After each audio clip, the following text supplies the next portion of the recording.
नमस्कार। आज हम सीआरपीसी के सेक्शन 160 और 161 पे बात करने वाले हैं। 160 क्या बात करता है? ये दोनों बात करते हैं विटनेसेस के बारे में। एक बात करता है विटनेस को बुलाने के बारे में, तो एक बात करता है विटनेस के एग्जामिनेशन के बारे में। कैसी बात करता है? कैसे इनको बुलाने का प्रोविज़न है, कैसे इनका एग्जामिनेशन लिया जाता है, क्या पुलिस को खर्चा देना पड़ता है बुलाने के लिए, क्या ऐसा होता है वास्तविकता में, ये सब जानने के लिए हमें देखना पड़ेगा पूरा प्रोसेस। नमस्कार दोस्तों, मेरा नाम है विजय सिंह जाट और मैं आपके सामने लेके आया हूँ सीआरपीसी के सेक्शन 160 और सेक्शन 161। चलिए, तो सेक्शन 160 क्या बात करता है? बात करता है पुलिस ऑफिसर पावर, मतलब बात कर रहा है कि पुलिस ऑफिसर की पावर है। अब पुलिस ऑफिसर की पावर तो हमने बहुत सारी पढ़ी है, जो कि हम पहले भी वीडियो में देखते आए हैं कि हमने क्या क्या पुलिस की पावर होती है, इन्वेस्टिगेशन करने की, इंक्वायरी करने की, एविडेंस पुटअप करने की, डॉक्यूमेंट प्रोड्यूस करवाने की। अब एक पावर जिसमें से ये है कि वो क्या करेगा, विटनेस को बुलाएगा, अपीयर करेगा, उसकी अटेंडेंस के लिए क्या लिखा है, रिक्वायर्ड टू अटेंडेंस विटनेस। यदि अपेक्षा है, जरूरी है, तो क्या करेगा, साक्षियों को बुलाएगा। क्या है, क्या लिखा? इस सेक्शन का ऑब्जेक्ट क्या है? इस सेक्शन का ऑब्जेक्ट है इन्वेस्टिगेशन करने के लिए पुलिस अधिकारी उन शक्तियों को प्रयोग किया जाएगा जो कि इस सीआरपीसी में उनको दी गई। ये इसका ऑब्जेक्ट बनता है। एसेंशियल पॉइंट अगर देखें कि इस सेक्शन में बोला क्या गया है, तो इस सेक्शन में बोला गया है कि विटनेस की अटेंडेंस क्या होगी, जरूरी होगी। तो पुलिस ऑफिसर क्या करेगा, उन पावर का यूज करेगा। किस लिए करेगा? परिप्रश्न करने के लिए, पूछताछ करने के लिए, क्वेश्चन करने के लिए, जिसका वो आंसर है। अब प्रत्येक व्यक्ति से करेगा, ऐसे पर्सन से करेगा। किस पर्सन से करेगा? वो ऐसे पर्सन से करेगा जिसको उस मामले या तथ्य की क्या है, जानकारी है, या वो उस मामले से क्या है, परिचित है। उस व्यक्ति को क्या करेगा, पुलिस ऑफिसर अटेंडेंस लेगा या बुलाएगा साक्षी को हाजिर होने के लिए। तब ये दोनों चीजें हो गई। लोकल जुरिडिक्शन में अगर कोई व्यक्ति है तो उसको बुला सकता है, या लोकल जुरिडिक्शन से रिलेटेड उसके अंदर सीमाओं के अंदर अगर कोई रह रहा है तो उसे क्या कर सकते हैं, बुला सकते हैं। इसके कुछ एक्सेप्शन हैं कि ऐसे एक्सेप्शन हैं जिसमें पुलिस ऑफिसर पावर नहीं है उनको बुलाने की। कैसे एक्सेप्शन है? पहला, 15 साल से कम आयु का कोई व्यक्ति है, उसको बुलाने की पावर पुलिस ऑफिसर के पास नहीं। 65 साल से ऊपर का व्यक्ति है, उसको police officer as a witness नहीं बुला सकता। वुमेन, स्त्री को थाने में नहीं बुला सकते। डिसेबल, जो मेंटली रूप से या फिजिकली रूप से निशक्त लोग होते हैं, डिसेबल लोग होते हैं, उनको भी पुलिस ऑफिसर को बुलाने की पावर नहीं है, हाजिरी की पावर नहीं। अब जैसे कि यदि आपसे इनको परीक्षा करना है, इनसे प्रश्न करना है, तो आप क्या करेंगे, उनके निज स्थान पे जाके क्या करेंगे, परिप्रश्न करेंगे, क्वेश्चन आंसर करेंगे। ठीक है। तो अब अदर देन रेसिडेंस, यदि आपको किसी व्यक्ति को उसके निज स्थान से किसी अन्य स्थान पे अगर आप बुलाते हो ना, तो उसको पुलिस ऑफिसर को क्या देना पड़ेगा, खर्चा देना पड़ेगा। और ये बात कौन बोलेगी? ये बात बोलेगी state government by notification decide करेगी कि आप उस व्यक्ति को कितना खर्चा दोगे, मतलब पुलिस ऑफिसर उस व्यक्ति को कितना खर्चा देगा। तो ये हमारा क्या था, 160 था। अब हम बात कर लेते हैं केस लॉ की, जो कि एक लैंडमार्क केस लॉ है, जो बताता है कि नंदिनी सतपथी, जो कि पूर्व मुख्यमंत्री थी उड़ीसा की, कहाँ की, उड़ीसा की पूर्व मुख्यमंत्री थी, उनके बारे में एक बहुत ही शानदार जजमेंट आया है। और सुप्रीम कोर्ट ने उसमें क्या बोला है, सुप्रीम कोर्ट ने बोला है, इसमें कई गाइडलाइन आई हैं, आप पूरी गाइडलाइन पढ़ना, बहुत अच्छा जजमेंट है। आपको पुलिस की पावर डिनोट करने वाला ये जजमेंट है। कैसा है? इसमें बताया गया कि फीमेल को पुलिस ऑफिसर क्या करता है, हाजिर होने के लिए पुलिस स्टेशन में विवश नहीं कर सकता। क्या बोला? सुप्रीम कोर्ट ने बोला कि किसी भी स्त्री को पुलिस स्टेशन में बुलाने के लिए पुलिस ऑफिसर विवश नहीं कर सकता। तो ये हमारा क्या था, 160 था। अगर एक बार में आपसे अगर कोई पूछा जाए कि 160 में क्या है, तो 160 में आप सीधा बोलोगे विटनेस की अटेंडेंस के बारे में है। विटनेस की अटेंडेंस के लिए पुलिस उसकी लोकल जुरिडिक्शन में किसी भी व्यक्ति को बुलाएगा जो मामले से संबंधित है, जिसको उस तथ्य की क्या है, जानकारी है। लेकिन ऐसे व्यक्ति को नहीं बुलाएगा जो 15 वर्ष से कम आयु का है, 65 वर्ष से अधिक आयु का है, जो स्त्री है या जो डिसेबल है, जो निशक्त पर्सन है, उसको नहीं बुलाएगा। उसके घर पे जाके उससे पूछताछ हो सकती है, मना नहीं किया गया है, उसको थाने में आने से मना किया गया है। लेकिन अगर आप किसी अन्य व्यक्ति को भी अगर आप बुला रहे हो, उसकी जुरिडिक्शन के क्षेत्र से बाहर बुला रहे हो, अगर उसको सुविधा नहीं हो रही है, तब उसको क्या देना पड़ेगा, खर्चा देने पड़ेगा। अदर देन रेसिडेंस लिखा है, अदर देन रेसिडेंस लिखा है। आप देखिए अदर देन रेसिडेंस लिखा है कि यदि उसके निवास स्थान से अदर स्थान पे भी अगर किसी व्यक्ति को बुलाते हो तो आपको देना पड़ेगा खर्चा। और यही सबसे इंपॉर्टेंट बात है कि पुलिस ऑफिसर भी खर्चा देता है किसी व्यक्ति को थाने बुलाने का एज अ विटनेस। क्लियर बात। चलिए अब बात होती है 161 पे। 161 बात करता है कि पुलिस ऑफिसर द्वारा साक्षियों की परीक्षा, विटनेस की क्या होगी, एग्जामिनेशन होगा। अब एग्जामिनेशन कैसा होगा, या तो पुलिस ऑफिसर जो इन्वेस्टिगेटिंग ऑफिसर होता है, जिसने अन्वेषण किया है, वो ऑफिसर क्या करेगा, एग्जामिनेशन करेगा, या तो वो ऑफिसर किसी अन्य पुलिस ऑफिसर को, सबऑर्डिनेट को क्या कर सकता है, डायरेक्शन दे सकता है। अब सबऑर्डिनेट ऑफिसर का मीनिंग ये नहीं है कि वह निम्नतर पंक्ति का नहीं होना चाहिए। State government by special order by local order से क्या करेगी, डिसाइड करेगी, प्रिस्क्राइब्ड करेगी, विहित करेगी कि वो सबऑर्डिनेट ऑफिसर होगा कौन। ठीक है, इसमें एग्जामिनेशन की पावर अगर देखें तो एग्जामिनेशन उन व्यक्तियों का होगा जो कि हम 161 में भी पढ़ के आए हैं, जिसको फैक्ट से, तथ्य से या सर्कमस्टेंसेस, परिस्थिति से संबंधित क्या है, जानकारी है। चलिए, और क्या बोलते हैं, एग्जामिनेशन हमेशा कैसा होगा, ओरल होगा। कैसा होगा, ओरल होगा। और वह जब हम उससे क्वेश्चन पूछेंगे तो वह बाउंड होगा उस चीज का आंसर देने के लिए। बट इसका भी एक एक्सेप्शन है। वो एक्सेप्शन क्या है, वो एक्सेप्शन है कि व्यक्ति का आर्टिकल 20 का सब क्लॉज 3 का उल्लंघन नहीं होना चाहिए। सब क्लॉज 20 का 3 का मतलब जो आत्मरक्षण के सिद्धांत पे काम करता है कि व्यक्ति उन क्वेश्चन के आंसर देने के लिए बाध्य नहीं होगा जो उसे समापरण की आशंका में फंसाते हैं, जो उसे शास्ति की आशंका में फंसाते हैं, जो उसे सजा देने के प्रावधान रखते हैं। ऐसे क्वेश्चन के आंसर वो व्यक्ति देने के लिए बाउंड नहीं होगा। अब जब क्वेश्चन आप ले लेते हो तो फिर क्या करना है, जब आपने कथन स्टेटमेंट ले लिए फिर आप करोगे उनको रिकॉर्ड। और रिकॉर्ड आप दृश्य, श्रव्य, इलेक्ट्रॉनिक माध्यम से भी कर सकते हो, जो कि बैरेक्ट में आपके लिखा है। और जब आप रिकॉर्ड करते हो ना तो उसे प्रॉपर सही तरीके से ही रिकॉर्ड करना है। यदि आपको लगता है कि पॉइंट में लिखना है, सेपरेट लिखना है तो आप सेपरेट लिखिए, यदि लगता है तो साथ में लिखना है तो साथ में लिखिए। यह पूरी आपकी बैरेक्ट ने क्या ली है, गाइडलाइन। और क्या बोला गया है, और बोला है जैसे महिलाओं के केस की बात अगर होती है, जैसे कि 376 हो गया, 376 की पूरी सीरीज हो गई ABCD वाली, और 326 हो गया एसिड अटैक वाला हो गया। तो महिलाओं के संबंध में यदि अगर कोई साक्षी को बुलाते हैं और उससे क्या करते हैं, उसकी परीक्षा करते हैं, अगर कोई महिला है तो महिला से क्या करेंगे, महिला से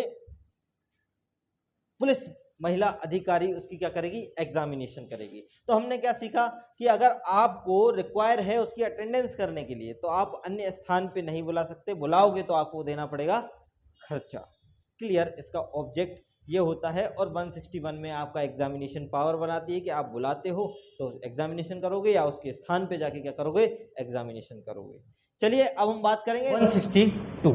162 क्या बोलता है, 162 बोलता है कि जो स्टेटमेंट लिए हैं पुलिस ऑफिसर में उस पर क्या नहीं होंगे, साइन नहीं होंगे। जो स्टेटमेंट अभी लिखित कर लेते एग्जामिनेशन के बाद, जो हम 161 में पढ़ के आए, स्टेटमेंट लिए, पूछताछ हो गई, ठीक है, उनको बुलाया, उनसे पूछा, अब जो स्टेटमेंट लिए उस पर क्या नहीं होगा, साइन नहीं होगा। इसके बारे में बात कौन करता है, 162 बात करता है।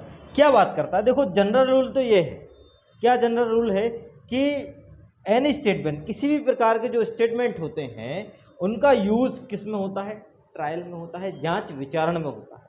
ठीक है, जो जनरल रूल है ये क्या करते हैं, या तो उस स्टेटमेंट, जो स्टेटमेंट है वो जांच विचारण में जो स्टेटमेंट बोले गए होंगे या तो उसको कोरोबरेट करेंगे या तो क्या करेंगे, कॉन्ट्राडिक्ट करेंगे। दो चीज़ें होती हैं, या तो आपसे कोई पूछताछ पहले की गई पुलिस द्वारा, तो वो पुलिस द्वारा जो आपने बयान दर्ज किए हैं वो जब ट्रायल चलेगी, जब जांच विचारण चलेगा, उस टाइम पे आपसे फिर पूछा जाएगा, तो आप अगर पलटते हो तो या तो वो क्या करेंगे, कॉन्ट्राडिक्ट हो जाएंगे। यदि आप उनके सपोर्ट में और कुछ बताते हो कि इसके अलावा भी और कुछ, तो वो क्या करेंगे, वो सहायक हो जाएंगे, है ना। तो दोनों नेचर, जनरल रूल तो ये होता है। लेकिन जो 162 है इसका ऑब्जेक्ट कुछ अलग ही बात करता है। क्या बात करता है ये बात करता है it says can not be use corroborate, मतलब ये हमेशा किसकी बात करेगा, खंडन की बात करेगा, खंडन की बात करेगा, कॉन्ट्राडिक्ट की बात करेगा, रिवर्ट की बात करेगा, 145 की बात करेगा, इंडियन एविडेंस एक्ट की 157 कोरोबरेट की नहीं बात करेगा। तो अब बात करते हैं कि ये यूज होता है ओनली कहाँ, कॉन्ट्राडिक्ट में। तब accuse person only use contradict, और यूज कौन करता है, हमेशा एक्यूज पर्सन करता है। तब प्रोसिक्यूशन विटनेस क्या करेगा, प्रोसिक्यूशन विटनेस यूज करेगा, जो विटनेस होते हैं जो हॉस्टाइल हो जाते हैं तब उनकी प्रति परीक्षा की जाती है, उसमें क्या करेगा, वो यूज करेगा उसको कॉन्ट्राडिक्ट करने के लिए। मतलब 162 का क्या ऑब्जेक्ट निकला, इसका ऑब्जेक्ट ये निकला है कि ये कॉन्ट्राडिक्ट करने के लिए यूज किया जाता है। एनी स्टेटमेंट, कोई भी स्टेटमेंट है, इसलिए क्या नहीं किया जाता, इस पर साइन नहीं होते। कि जब जो चीज़ खंडनीय है उसको साइन करके इसको वेरीफाइड वैलिड क्यों बनाना। हो सकता है व्यक्ति ने दबाव में स्टेटमेंट दिया हो सकता है व्यक्ति ने किसी लोभ के कारण स्टेटमेंट दिया हो सकता है किसी व्यक्ति ने थ्रेट के कारण स्टेटमेंट दे दिए हों, और अब वो ट्रायल इंक्वायरी में क्या कर रहा है, सपोर्ट नहीं होता। इसलिए 162 के जो स्टेटमेंट होते हैं वो कॉन्ट्राडिक्ट नेचर के होते हैं, खंडनीय नेचर के होते हैं। और प्रोसिक्यूशन कब यूज़ करेगा, हॉस्टाइल विटनेस के केस में यूज़ करेगा। इसके कुछ एक्सेप्शन है 162 के, 27 है, 32 है इंडियन एविडेंस एक्ट का, 27 जो मैं अभी बताऊंगा आपको कि 27 जैसे कि रिकवरी के बारे में बात करता है इंडियन एविडेंस एक्ट का। जैसे मैंने बताया कि मेरे घर के पीछे एक ग्राउंड है, उस ग्राउंड में एक नेट बंदी है, उस नेट के पीछे अगर आप जाके देखो तो चाकू, यदि आपने जो इन्फॉर्मेशन दी और वो सच निकली है ना, तो वो क्या करेगी, वो सपोर्ट ही करेगी ना, कॉन्ट्राडिक्ट तो नहीं कर रही। तो ये एक एक्सेप्शन है। और 32 डाइन डिक्लेरेशन बोलते हैं कि मरता हुआ व्यक्ति झूठ नहीं बोलता। यदि आपको जो बताया गया है उसमें थोड़ी बहुत भी सच्चाई है तो वो 32 में क्या होगा, 100% आपको कोरोबरेट, और 99% कोरोबरेट ही करते हैं 32 के जो डाइन डिक्लेरेशन स्टेटमेंट होते हैं, है ना। तो ये बोला जाता है। लेकिन अगर वो मरा हुआ व्यक्ति जीवित है, जैसे कि कैसा कि जो मर रहा था हॉस्पिटल ले गए और वो उसकी जान बच गई, तब वो एफआईआर में क्या करेंगे, आपको कोरोबरेट कर सकते हैं। तो भी वो कंडीशन क्या है, कोरोबरेट मतलब कॉन्ट्राडिक्ट के पर्पज से बनाया गया क्या, 162।